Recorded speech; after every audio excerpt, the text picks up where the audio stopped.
Good morning, everyone. Have you seen this graph? I saw this graph the other day. I saw a picture of the graph, and I thought, that's a fantastic looking graph. This is Justin Trudeau's approval rating for Prime Minister. So the job that he is doing. And, he started out in Saskatchewan at 50% approval, and he's down somewhere around 25. That's from December 2015 to March 2018. So that's not even including this summer and the last, Terry McClintock and all of the other missteps, Marissa Shen, et cetera, et cetera, et cetera. All the stuff that happened this summer. I mean, I can't imagine these approval ratings getting any better. You see a bounce? You see a stood up to Trump bounce before the NAFTA disaster? Is that what you see? But I think it's absolutely hilarious. Newfoundland, I got to ask, really? Really? Newfoundland's all the way up here. They're sitting around 60%. And I mean, okay, I get it a little bit, but let's open up some oil drilling off the coast there, natural gas. Let's power your island for, in a way that is economically viable rather than radiator heat. When we're oil rich, man. We got oil. Let's get drilling. Anyway, maybe that's too hot for this YouTube channel, but I mean, if we have natural resources at this point in time, it seems insane to be ignoring that. Okay, so I'm just enjoying this. So happy Thanksgiving, everybody. This is bask in Justin Trudeau's failure. It's not good for Canada. I would be much happier if he was a good prime minister. That would have been a lot better, and the last 3 years wouldn't have seemed wasted, and seemed like we've given our country up over to people who are being controlled by Islamists and George Soros. Joining a political party. I had some people wondering about how to join a political party. Here's a pretty well outlined article on it, but I'll do the frequently asked questions. Why do people join parties? Well, they want to be more politically active is essentially what it is. What are the prerequisites of membership? Membership prerequisites vary among parties. Most parties ask that applicants support their principles and policies. Some require proof of Canadian citizenship and Alberta residency, while others have minimum age restrictions. And this is from the Alberta Teachers Association, so that's why it's talking about Alberta. I'm not from Alberta, but there was 4 or 5 other websites that I read essentially the same information, and I thought this was just the easiest to link to. I'll also link to Google results if you're interested. What will membership do for me? Membership will allow you to vote at nomination meetings and leadership conventions, serve as a delegate to party conventions, be elected to the constituency association or party executive, and receive the party newsletter and other communiques.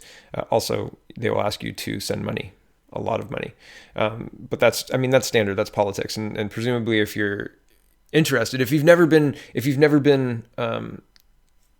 moved by a political movement before, Maxime Bernier may have been your first political movement that you were like, yes, we have to give this person money. So like sometimes people feel that way, and sometimes people feel so strongly about that they sign up for a monthly contribution. So, and I mean, at some point that buys power, right? At some point that buys power. And so at some point that buys a shout out from the Prime Minister's office about your halal foods in Mississauga, right? At some point, you've given enough money to the people in power that they will mention you.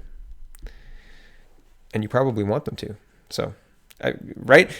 That's crooked politics. So at what point does money cross over? But anyway, this is politics. This is our system. This is what we do. So that's what membership will do for you. Allow you to become a leader within the membership. Some parties allow non-members to attend conventions and observe as visitors.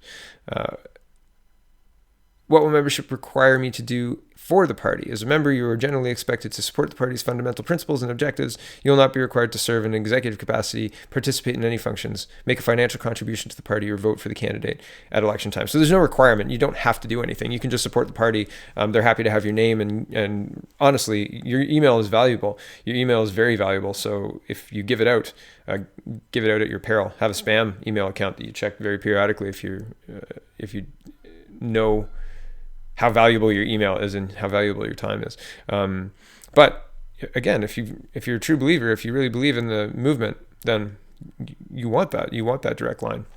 I know I open my Maxime Bernier emails when I get them, and they go to a different folder. They're not in my main folder, but I see them, and I'm like, yeah, I'm going to open that, and I'm going to read what's happening. And part of the reason is because I want to tell you guys, but at the same time, part of that is I'm interested, and I believe strongly in this, and I believe strongly in if we don't do this, Canada, as we know it, doesn't exist.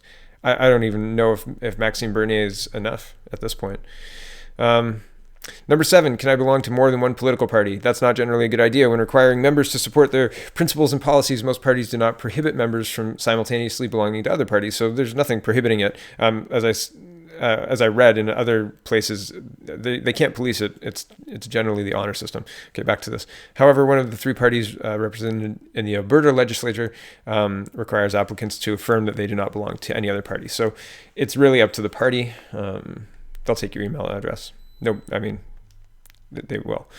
Number 8, if I join a political party, do I automatically become a member of my constituency association and or the federal party? Membership in a provincial party automatically grants you membership in your constituency association where one exists, but most provincial parties are not formally associated with the federal party. That's right. Like the PCs in Ontario are different than the CPC in federal, right? Like they're not that they're not associated. I think they're closely associated, but at the same time, there's no legal entity that joins them.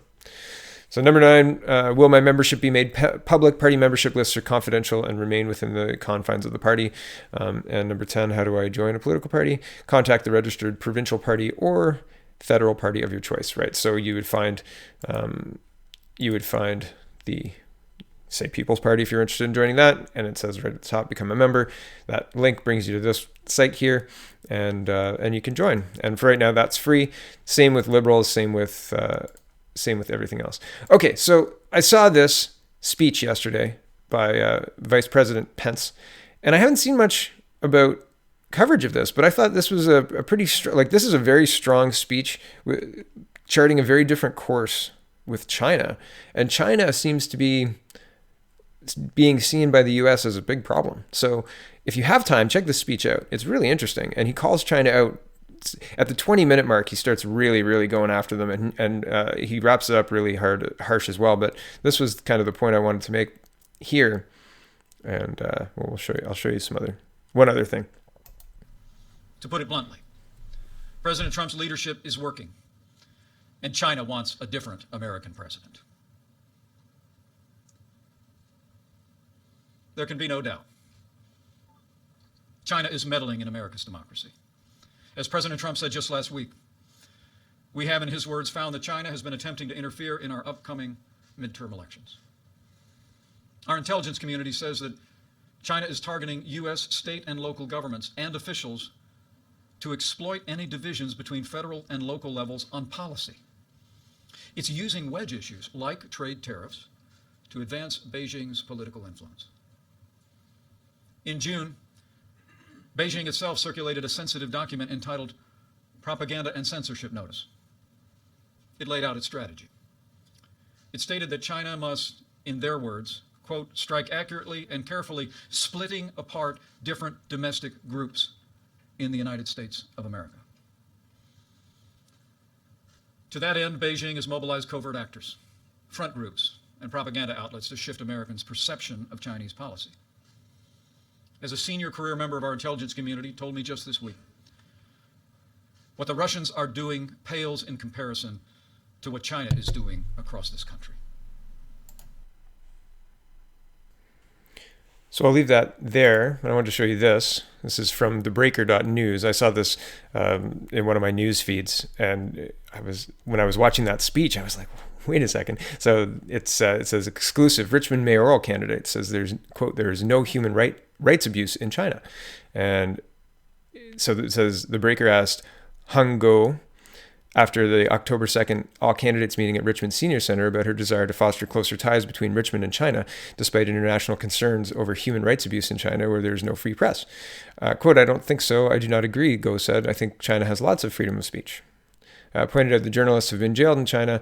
I don't believe it, she said. I know so many people in China. I've never heard about this. You've never been to China. I guess that's why I want to be a bridge. There's so much misunderstanding. There's lots of misunderstanding. Right. So on one hand, he's saying that the U.S. intelligence apparatus has said what the Russians are doing pales in comparison to what China's doing. They're targeting mid-level bureaucrats to push their agenda, and we're seeing a mid-level bureaucrat, a mayoral candidate, who is, clearly Chinese by birth, and she's saying, no, you've got China wrong. There's lots of free speech in China, and I'm not so sure. Here's a thread on Voat that I'm not going to go through really, but I found interesting to read. It says, and there's a Washington Post journal, you guys out in Vancouver might have, or who used to live in Vancouver, let me just say, used to live in Vancouver, might know something about this. It says, the Wall Street Journal, quote, Western cities want a slow flood of Chinese home buying, nothing works. And the Voat thread is called, I believe Chinese are financially assisting their nationals to buy up coastal properties to create gateways into Western countries to enable military invasion when they're ready to strike. And I was like, yeah, one of our biggest port cities, Vancouver, has been overrun. There's proven money laundering going through the casinos. The whole government has been hijacked, and the properties are so expensive that people can't live there anymore. And seems interesting. Seems like a theory that maybe serious people who are serious about Canada may want to talk about, at the very least. Or maybe it's just a crazy conspiracy theory. Maybe Chinese people just really like the coast, and they, had a one-child policy to export males. I don't know. I'm just saying. Anyway, this is an interesting thread. So that was kind of a hodgepodge for Thanksgiving, and lots of stories happening still. The world turns despite Canada being on holiday a little bit. But man, look at those tanking numbers. Have a smile, everyone. Go have a look at some political parties, specifically the People's Party, and link will be in the description. And I'm signing off now. Have a really happy Thanksgiving, everyone. Cheers.